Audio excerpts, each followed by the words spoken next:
And now we're going to move on to a shootout that all of you have been asking for. Now, this is irrespective of price, irrespective of brand, irrespective of anything else that may cloud our judgment. We're looking for the best camera phone on the planet. Alright, today's photography shootout is going to be a bit different. You're going to get two opinions, one from an amateur and one from a professional. The amateur being me. Well, I have my four contenders right here. Let's go and meet a professional photographer. Hi, my name is Faisal Ejbat. I'm a professional photographer and a videographer since last 8 years. I've been working with all the top brands and my main area of concern is landscape photography.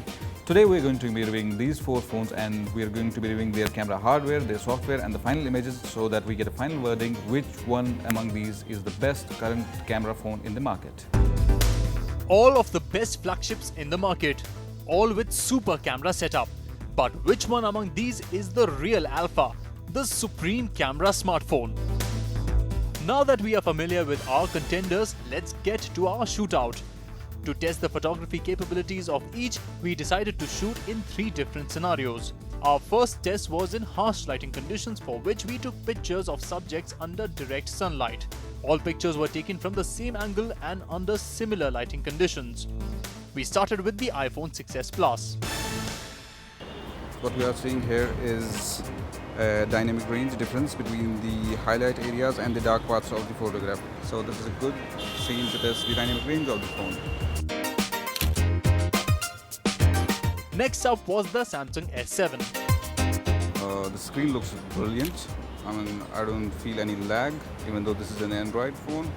We're getting to see a good dynamic range photo here. We're getting some creative controls also here, but we are majorly shooting on the auto mode. At number 3 was LG G5. This phone has two cameras actually. So we'll use the higher megapixel one, which is the narrower one, not the wide angle one. The screen doesn't look as good as the Samsung S7 one or the iPhone 6s Plus. And lastly, the HTC 10. Same shot, same framing. I don't know why the screen is looking a bit dark. We'll have a final verdict on this once we get on the edit table. After some quick tips from Faisal, even I took some shots. You could just help me out, like, am I doing fine? First try your natural composition. Alright, so next up is the skin tone test, and as you can see, this place is absolutely deserted. There's nobody else to volunteer but me. So, well, you have your model right in front of you. Let's start posing. Okay, enough masti. Time for some serious work. The subject or model in this case was placed under appropriate light. We started with the iPhone 6s Plus. Next up was the Samsung S7.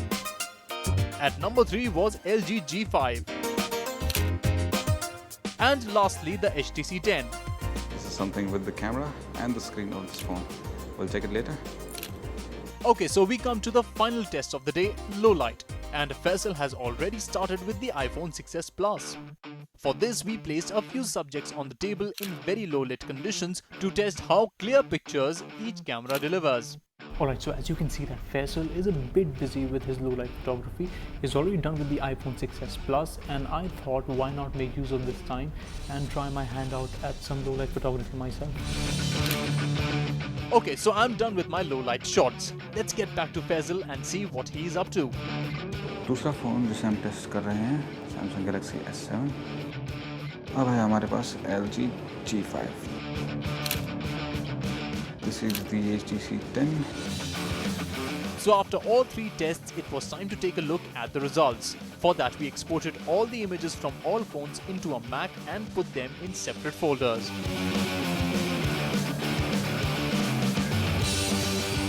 Faisal, I would really like to know from you, which was the best phone under harsh conditions according to you?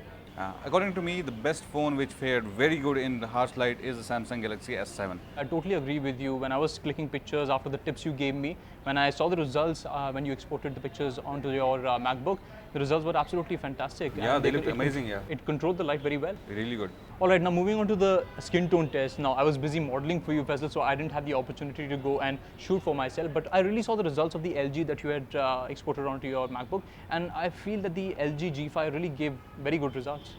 Well, that's subjective. I think for me, the iPhone 6s Plus gave really good skin tones. For me, the exact precise rendering of the skin tone matters, and for me, the iPhone 6s Plus really gave that kind of skin tone. Alright, now finally moving on to the last test that we did, which was low light, and I'll reserve my judgment for later, but I really want to know which phone fared the best in low light conditions. The low light test is actually called the king of the test, wherein actually we test the camera, because 90% of our shoots are now done in low light only. So in that case, the only winner that seemed to have come to my mind, and as per results, is the Samsung Galaxy S7. And for me as well, in low light conditions, the Samsung S7 was really the best of the 4 cameras that we had shot. So I guess we can come to a conclusion here for you and for me that the Samsung Galaxy S7 is the winner of the shootout. Yes, this is a beast of a phone as compared to other 3 phones that we had. In current production, this is the best you can get in terms of camera technology.